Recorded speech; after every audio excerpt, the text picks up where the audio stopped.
दोस्तों, अगर आपकी कोई मन्नत पूरी ना हो रही हो या फिर तमाम प्रयासों के बावजूद आपको करियर में सफलता नहीं मिल रही हो या व्यक्तिगत जीवन में परेशानी चल रही हो, मसलन कोई भी दिक्कत हो, तो परेशान होने के बजाय आपकी सावन सोमवार का व्रत करके यहाँ बताई गई व्रत कथा का पाठ करें। मान्यता है कि सावन सोमवार के दिन अगर व्रत रखकर इस कथा का पाठ किया जाए तो जातकों की मन चाही मुराद पूरी हो जाती है।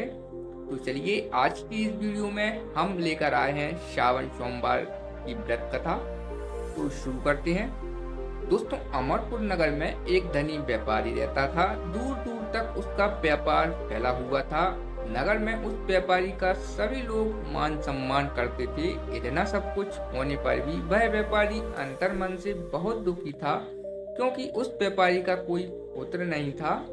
दिन रात उसे एक ही चिंता सताती रहती थी, उसकी मृत्यु के बाद उसके इतने बड़े व्यापार और धन संपत्ति को कौन संभालेगा।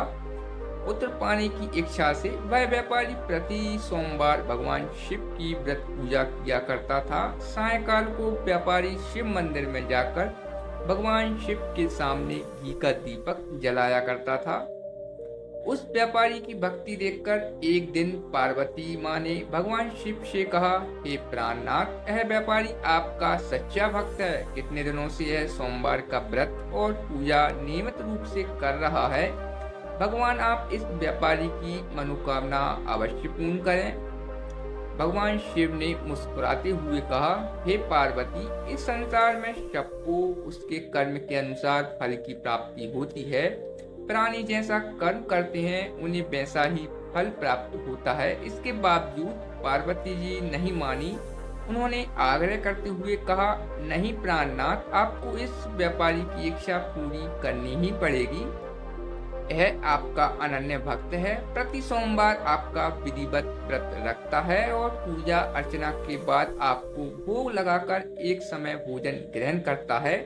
आपको इसे पुत्र प्राप्ति का वरदान देना ही होगा।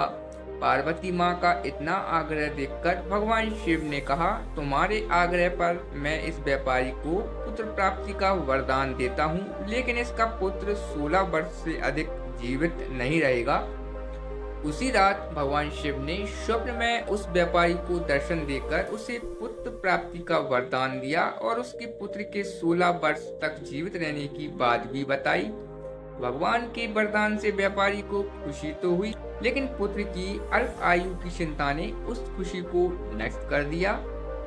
व्यापारी पहले की तरह सोमवार का विधिवत व्रत करता रहा। कुछ महीने पश्चात उसके घर अति सुंदर पुत्र उत्पन्न हुआ।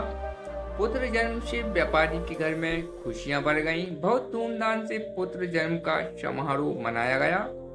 व्यापारी को पुत्र जन्म की अधिक खुशी नहीं हुई, क्योंकि उसे पुत्र की अल्प आयु के रहस्य का पता था। यह रहस्य घर में किसी को नहीं मालूम था। विद्वान ब्राह्मणों ने उस पुत्र का नाम अमर रखा। जब अमर 12 वर्ष का हुआ तो शिक्षा के लिए उसे वाराणसी भेजने का निश्चय हुआ। व्यापारी ने अमर के मामा को बुलाया और कहा कि अमर को शिक्षा प्राप्त करने के लिए वाराणसी छोड़ आओ। अमर अपने मामा के साथ शिक्षा प्राप्त करने के लिए चल दिया। रास्ते में जहाँ भी अमर और उसके मामा रात्रि विश्राम के लिए ठहरते, वहीं वो लोग यज्ञ करते और ब्राह्मणों को भोजन कराते थे। लंबी यात्रा के बाद अमर और मामा एक नगर में पहुंचे। उस नगर के राजा की कन्या की विवाह की खुशी में पूरे नगर को सजाया गया था। निश्चित समय पर बारात आ गई, लेकिन वर का पिता अपने बेटे के एक आंख से काने होने के कारण बहुत चिंतित था। उसे इस बात का भय सता रहा था कि राजा को इस बात का पता चलने पर कहीं वह विवाह से इनकार न कर दे, इससे उसकी बदनामी होगी। वर के पिता ने अमर को देखा तो उसके मस्तिष्क में एक विचार आया। उसने सोचा, क्यों ना इस लड़के को दूल्हा बनाकर राजकुमारी से विवाह करा दूं। विवाह के बाद इसको धन देकर विदा कर दूंगा और राजकुमारी को अपने नगर में ले जाऊंगा। वर के पिता ने इसी संबंध में अमर और उसके मामा से बात की। मामा ने धन मिलने के लालच में वर के पिता की बात स्वीकार कर ली। अमर को दूल्हे के वस्त्र पहनाकर राजकुमारी चंद्रिका से विवाह करा दिया गया। राजा ने बहुत सा धन देकर राजकुमारी को विदा किया।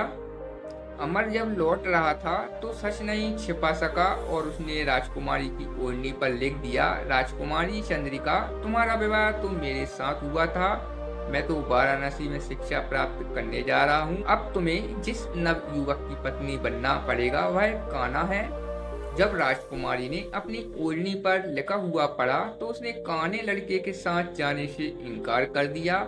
राजा ने सब बातें जानकर राजकुमारी को महल में रख लिया। उधर अमर अपने मामा के साथ वाराणसी पहुंच गया। अमर ने गुरुकुल में पढ़ना शुरू कर दिया।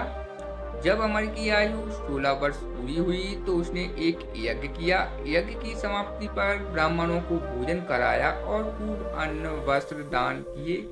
रात को अमर अपने शयन कक्ष में सो गया। शिव के वरदान के अनुसार शयनावस्था में ही अमर के प्राण पखेरु उड़ गए।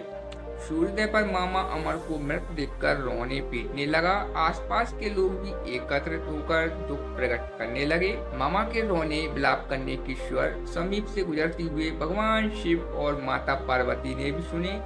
पार्वती जी ने भगवान से कहा, प्राणनाथ, मुझे इसके रोने के स्वर सहन नहीं हो रहे, आप इस व्यक्ति के कष्ट अवश्य दूर करें। भगवान शिव ने पार्वती के साथ अदृश्य रूप में समीप जाकर अमर को देखा तो पार्वती जी से बोले, पार्वती, यह तो उसी व्यापारी का पुत्र है। मैंने इसे 16 वर्ष की आयु का वरदान दिया था, इसकी आयु तो पूरी हो गई। पार्वती जी ने फिर भगवान शिव से निवेदन किया, हे प्राणनाथ, आप इस लड़के को जीवित करें, नहीं तो इसके माता पिता पुत्र की मृत्यु के कारण रो रो कर अपने प्राणों का त्याग कर देंगे। इस लड़के का पिता तो आपका परम भक्त है, वर्षों से सोमवार का व्रत करते हुए आपको भोग लगा रहा है। पार्वती के आग्रह करने पर भगवान शिव ने उस लड़के को जीवित होने का वरदान दिया और कुछ ही पल में वह जीवित होकर उठ बैठा। शिक्षा समाप्त करके अमर मामा के साथ अपने नगर की ओर चल दिया। दोनों चलते हुए उसी नगर में पहुंचे जहां अमर का विवाह हुआ था। उस नगर में भी अमर ने यज्ञ का आयोजन किया। समीप से गुजरते हुए नगर के राजा ने यज्ञ का आयोजन देखा।